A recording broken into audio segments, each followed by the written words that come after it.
तो दोस्तों आज मैं एक्सप्लेन करने वाला हूं 2021 में आई मूवी द टुमारो वॉर को। इसकी रेटिंग्स की बात नहीं करेंगे क्योंकि ये अभी जल्द ही रिलीज हुई है, तो रेटिंग्स ऊपर नीचे हो रही हैं। इस मूवी को मैं एक्सप्लेन करूंगा, लेकिन इससे पहले अगर आप हमारे चैनल पर नए हैं तो नीचे लाल कलर से लिखे सब्सक्राइब को दबाकर ग्रे कर दें। इससे आप हमारे चैनल से जुड़ जाएंगे और आने वाली वीडियोस को देख पाएंगे। तो मूवी की शुरुआत में हमें एक आदमी को दिखाया जाता है जो कि गन लेकर किसी से लड़ाई करने को तैयार खड़ा होता है। वहाँ के माहौल से ऐसा लगता है कि कोई बहुत बड़ी जंग छिड़ी हुई है। उसके बाद सीन कट होकर हमें 28 साल पीछे ले जाता है। हम अब उसी आदमी को दोबारा देखते हैं जिसका नाम डैन होता है। डैन के घर में पार्टी चल रही होती है क्योंकि उसकी बेटी म्यूरी का बर्थडे होता है। अब वो अपनी वाइफ से बात करने के लिए जाता है। वाइफ उसे बताती है कि उसके डैड का बर्थडे कार्ड आया है। डैन ये सुनकर खुश नहीं होता है और कार्ड फेंक देता है। ऐसा लगता है जैसे उसकी उसके डैड से नहीं बनती थी। डैन एक बायोलॉजी टीचर था, बट उसने एक रिसर्च सेंटर में अपनी जॉब एप्लीकेशन डाल रखी थी।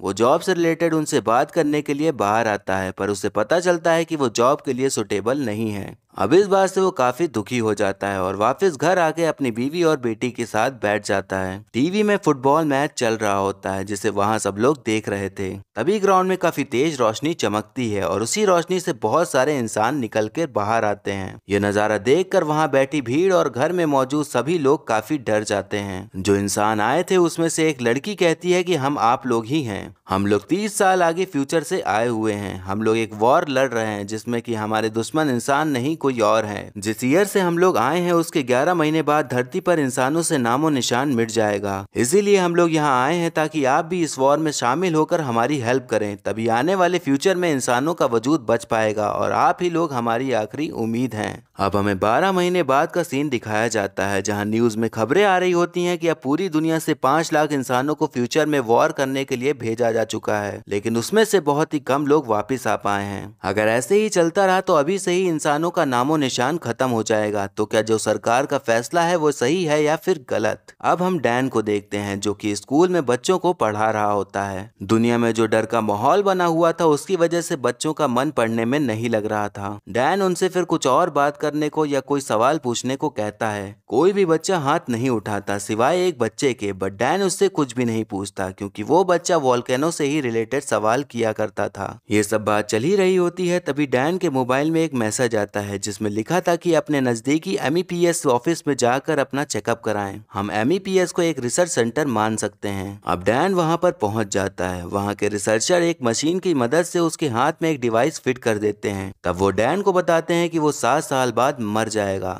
अब डैन ये सुनकर एकदम शॉक हो जाता है। वो उससे मरने का रीजन पूछता है, लेकिन वो लोग उससे कुछ भी नहीं बताते। अब वो लोग उससे बताते हैं कि वो फ्यूचर में वॉर करने के लिए भेजा जा रहा है। यहाँ हमें पता चलता है कि आपका मन हो या ना हो, लेकिन आपको फ्यूचर में जाके लड़ाई करनी ही होगी। अब वो जाकर अपनी वाइफ से मिलता है। उसकी वाइफ उसे जाने से मना करती है और कहीं दूर भाग जाने को कहती है, पर जो डिवाइस उसके हाथ में लगा था उसकी मदद से वो लोग उसे कहीं भी ट्रैक कर सकते थे। तब उसकी वाइफ कहती है कि इस डिवाइस को बस एक ही इंसान निकाल सकता है, वो है तुम्हारे डैड। डैन अपने डैड से मिलने के लिए मना करता है, बट उसकी वाइफ उसे कैसे भी करके मना लेती है। डैन अब अपने डैड से मिलने जाता है, उनसे डिवाइस को निकालने की हेल्प मांगता है। उसके डैड गराज में महंगे प्लेन्स और कार ठीक करते थे। उन दोनों के बीच बातचीत होने लगती है। तब हमें पता चलता है कि डैन जब छोटा था तब उसके डैड उसे और उसकी मॉम को बिना बताए अचानक छोड़कर चले गए थे, इसीलिए वो अपने डैड को पसंद नहीं करता था। उन दोनों के बीच पुरानी बातों को लेकर बहस हो जाती है और डैन डिवाइस बिना निकलवाए ही वहां से चला जाता है। डैन अपनी वाइफ को बताता है कि उसने अब फ्यूचर में जाकर वॉर में लड़ने का फैसला ले लिया है। वाइफ अपने दिल पर पत्थर रखकर मान जाती है, पर उसकी एक छोटी बेटी भी थी, तो अब डैन उसे भी मनाने जाता है। वो इतनी छोटी थी कि उसे कुछ भी समझ नहीं आता, इसीलिए वो उससे झूठ कह देता है कि वो कुछ काम के लिए कहीं बाहर जा रहा है और कुछ टाइम बाद वापस आ जाएगा। अब डैन सबको बाय बाय बोलकर बेस कैंप पहुंच जाता है। वहां हम देखते हैं कि काफी भारी मात्रा में और भी लोग फ्यूचर में जाने के लिए बुलाए गए थे।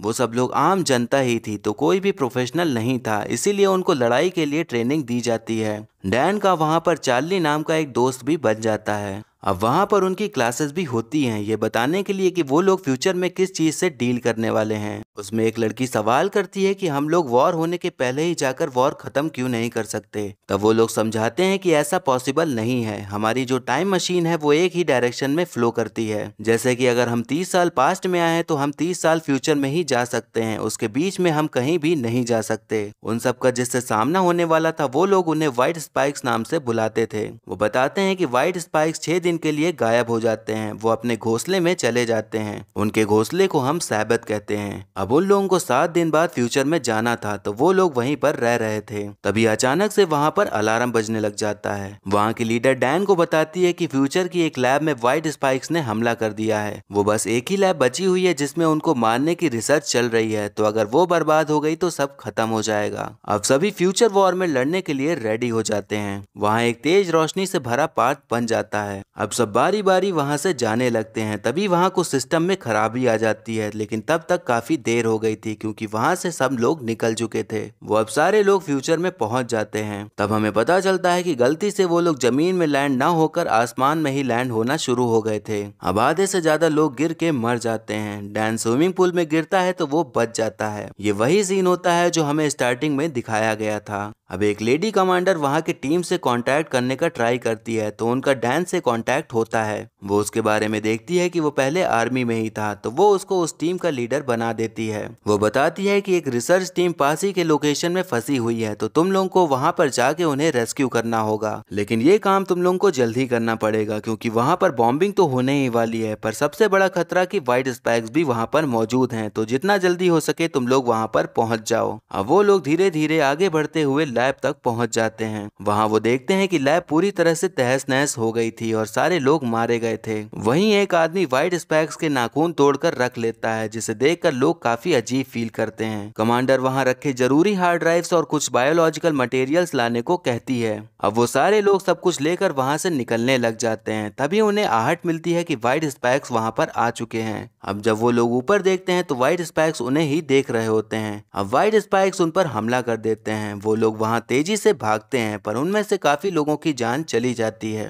व्हाइट स्पाइक्स एक तरह के एलियंस होते हैं जो कि काफी घिनौने थे और इंसान उनका खाना थे। वहीं अब बॉम्बिंग करने के लिए प्लेन्स भी उड़ जाते हैं। टीम कुछ एलियंस को मारने में कामयाब भी हो जाती है। वहीं हम देखते हैं कि वहां पर बॉम्बिंग स्टार्ट हो जाती है, तो वो लोग वहां से भागने लगते हैं। अब इस टीम में जितने भी लोग बचे थे वो सब पूरी दम लगाकर वहां से निकल जाते हैं। अब डैन और चार्ली अपने आप को एक बेस कैंप में पाते हैं जहां पर आर्मी ही दिखाई पड़ रही थी। वहां पर उन्हें लाल टी शर्ट वाला आदमी दिखता है जिसने एलियन का नाखून चुराया था। डैन उससे पूछता है कि सब लोग जो साथ थे वो कहाँ गए, तो वो बताता है कि सब लोग मारे गए। अब वो अपने बारे में बताता है कि उसे कैंसर है और वो 6 महीने बाद मर जाएगा, तो इसीलिए वो कुछ करके मरना चाहता है। अब कमांडर ने डैन को मिलने के लिए बुलाया होता है। डैन कमांडर से मिलने जाता है। कमांडर उसे लैब से सारी चीजों को लाने के लिए थैंक्स बोलती है। तब डैन को पता चलता है कि वो कमांडर कोई और नहीं बल्कि उसकी बेटी म्यूरी ही है। वो फ्यूचर में था तो उसकी बेटी बड़ी हो चुकी थी। डैन उससे मिलकर काफी ज्यादा खुश होता है, बट म्यूरी के चेहरे पर बिल्कुल भी खुशी नहीं दिखाई देती। म्यूरी उससे कहती है कि सारी दुनिया खत्म होने वाली है। उसने उसको इसलिए नहीं बुलाया कि वो अपने फादर के साथ टाइम स्पेंड करना चाहती है, बल्कि उसे एक खास रीजन के लिए फ्यूचर में बुलाया है। डैन उसे वो रीजन पूछता है तो म्यूरी कहती है कि सही टाइम आने पर वो बता देगी। यहाँ पर म्यूरी डैन को अपने फादर की तरह नहीं बल्कि एक टीम मेंबर की तरह ट्रीट कर रही थी। अब म्यूरी डैन को एलियंस के घोंसले के बारे में बताती है। वो कहती है कि उसने अब तक जितने भी एलियंस देखे हैं वो सब मेल्स थे और फीमेल्स मेल से ज्यादा स्ट्रांग होती हैं। वो लड़ाई नहीं करती, बस प्रोड्यूस करती हैं और मेल उन्हें प्रोटेक्ट करते हैं। प्रोड्यूस का मतलब यहाँ पर यह है कि वो काफी भारी मात्रा में बच्चे पैदा करती है। उन्होंने जो टॉक्सिन बनाया था उससे मेल एलियंस तो मर जाते थे बट फीमेल्स नहीं मरती थी,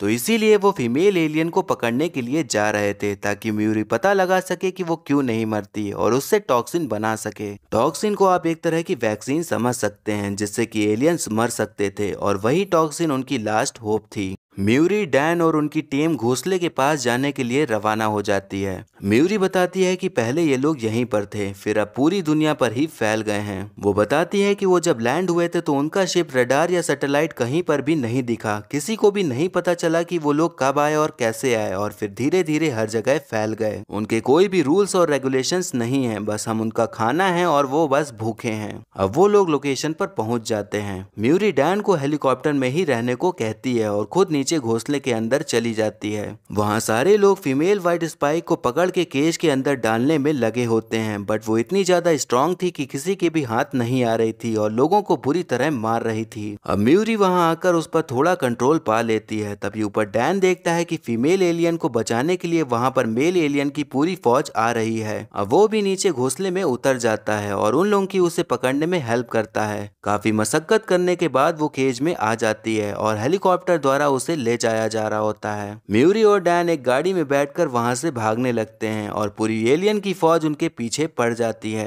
दोनों लोग कैसे भी करके उनसे पीछा छुड़ाकर समुद्र के किनारे आ जाते हैं। म्यूरी डैन पर गुस्सा होकर कहती है कि जब मैंने हेलीकॉप्टर में ही रुकने को कहा था तो नीचे क्यों आए। तब डैन कहता है कि मैंने तो बस हेल्प की और अपनी बेटी को बचाना मेरा फर्ज था, क्योंकि मैं अब भी तुम्हारा बाप ही हूँ। डैन उससे पूछता है कि वो उससे किस बात से नाराज है, आखिर हुआ क्या था। तब म्यूरी बताती है कि आप हमें छोड़कर चले गए थे। जब मैं 12 साल की थी तब आप और मॉम अलग हो गए। जब मैं 14 साल की हुई तब आप लोग ने डिवोर्स ले लिया और जब मैं 16 की हुई तो आप हॉस्पिटल में थे और आप वहीं पर मर गए थे। तब इन्हीं सब बातों की वजह से म्यूरी उससे काफी नाराज थी। इसके बाद हम देखते हैं कि म्यूरी और डैन एक लोकेशन पर आ जाते हैं जो कि समुद्र के बीचों बीच बनी हुई थी। अब वहाँ फीमेल एलियन को जंजीरों से बांध कर रखा गया होता है और बेहोशी का इंजेक्शन लगाया गया था ताकि वो शांति से रहे। म्यूरी उसका ब्लड सैंपल निकाल कर उससे टॉक्सिन बनाने का ट्राई कर रही थी। उसे बहुत सारे टेस्ट करने थे जिसमें से एक ही टेस्ट पास होने वाला था जिससे कि टॉक्सिन बन सकती थी, लेकिन हर टेस्ट आधे में ही फेल हो जा रहा था। अब वहीं पर डैन आ जाता है और उससे पूछता है कि उसने कहा था कि उसने उसको किसी रीजन की वजह से यहाँ पर बुलाया है, तो वो रीजन आखिर है क्या। तब म्यूरी बताती है कि अगर टॉक्सिन हमें मिल भी गई तो हमारे पास इतने रिसोर्सेज नहीं है कि हम यहाँ उसे और भी ज्यादा बना पाए, इसीलिए आपको इस टॉक्सिन को अपने टाइम में ले जाना होगा और वहाँ भारी मात्रा में प्रोड्यूस करके आने वाले एलियन अटैक के लिए तैयार होना होगा और इसी से ही सब कुछ सही हो पाएगा।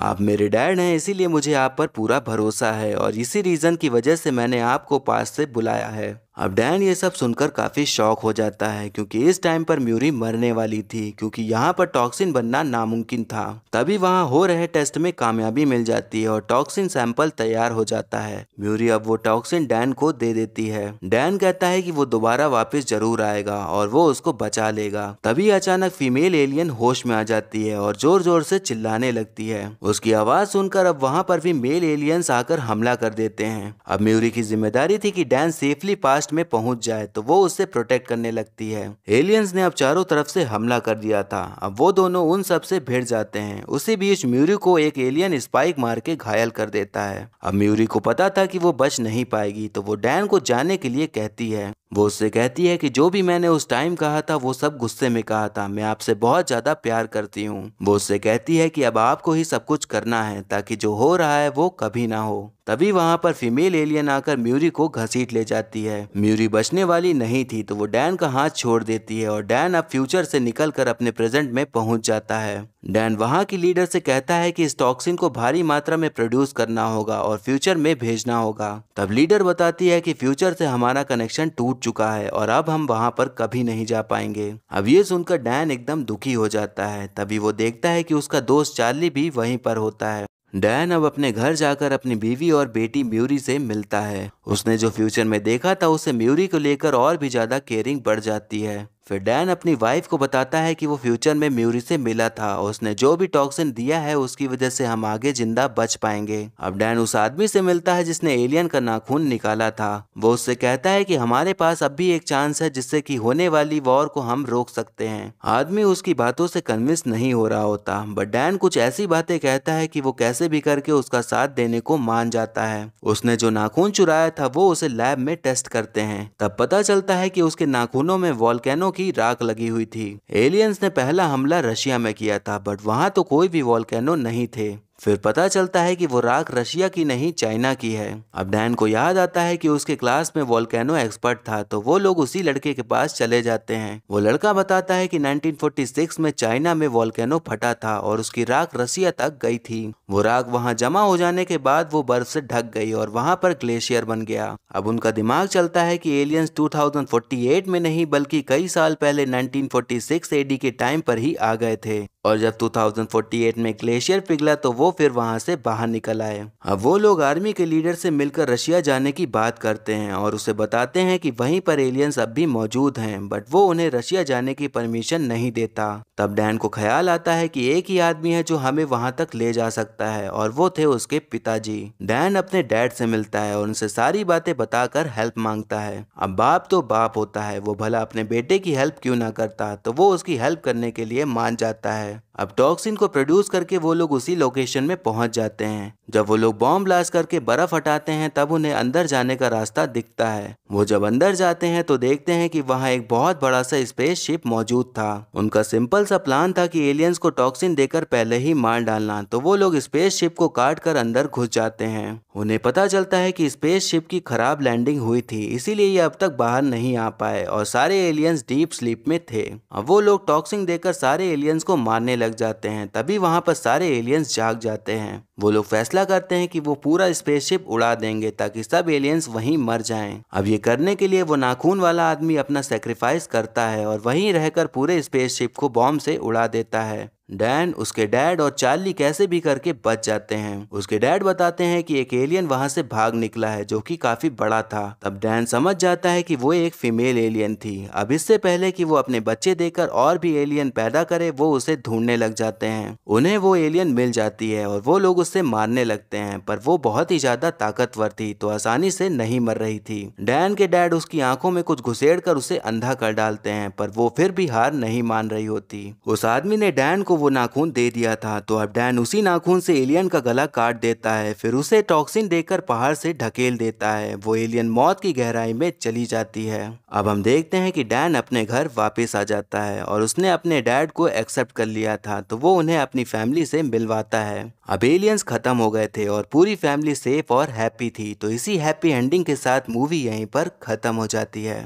तो दोस्तों, ये एक साइंस फिक्शन एलियन से रिलेटेड मूवी थी जिसमें कि शायद ही कुछ समझाने जैसा था। हर एलियन मूवी में जो होता है इसमें भी वही हुआ था, बस थोड़ा टाइम ट्रैवलिंग का किस्सा ऐड कर दिया था जिसकी वजह से ये बाकी एलियन मूवी से थोड़ा अलग बन गई थी। लेकिन मुझे एक बात समझ नहीं आती, अगर हम बेसिक टाइम थ्योरी की बात करें तो जो होने वाला होता है वो होकर ही रहता है, और अगर पास्ट में जाकर उसे चेंज करना चाहते हो तो हो सकता है जो होने वाला था वो उसी की वजह से हुआ हो। तो सिंपली मुझे इतना तो पता है कि पास्ट में जाकर हम फ्यूचर को चेंज नहीं कर सकते, बट इसमें चेंज होते हुए दिखाया गया है। अब हो सकता है कि शायद उस वजह से एक दूसरी टाइमलाइन बन गई हो, जैसा कि हम लोकी सीरीज में देख ही रहे हैं। तो ये मुझे थोड़ा कंफ्यूजिंग लगा। बाकी मूवी वन टाइम वॉच है, तो अगर आपको एलियंस पसंद है तो आप ये मूवी देख सकते हैं। तो ये था explanation the tomorrow war movie का। आपको मूवी और मेरा एक्सप्लेन करना कैसा लगा ये कमेंट करके जरूर बताइएगा। आप ये भी बता सकते हैं कि अब मुझे अगली कौन सी मूवी एक्सप्लेन करनी चाहिए। और ऐसे ही आने वाली वीडियोस देखते रहने के लिए हमारे चैनल को सब्सक्राइब करें और बेल आइकन दबा दें, जिससे कि आपको नई वीडियोस की नोटिफिकेशन मिल जाएगी। और वीडियो अच्छी लगी हो तो लाइक जरूर करें। आपके लाइक और कमेंट से मुझे और भी वीडियोस बनाने का मोटिवेशन मिलता है। तो मिलते हैं नेक्स्ट वीडियो में, तब तक के लिए टाटा, बाय बाय और नमस्ते।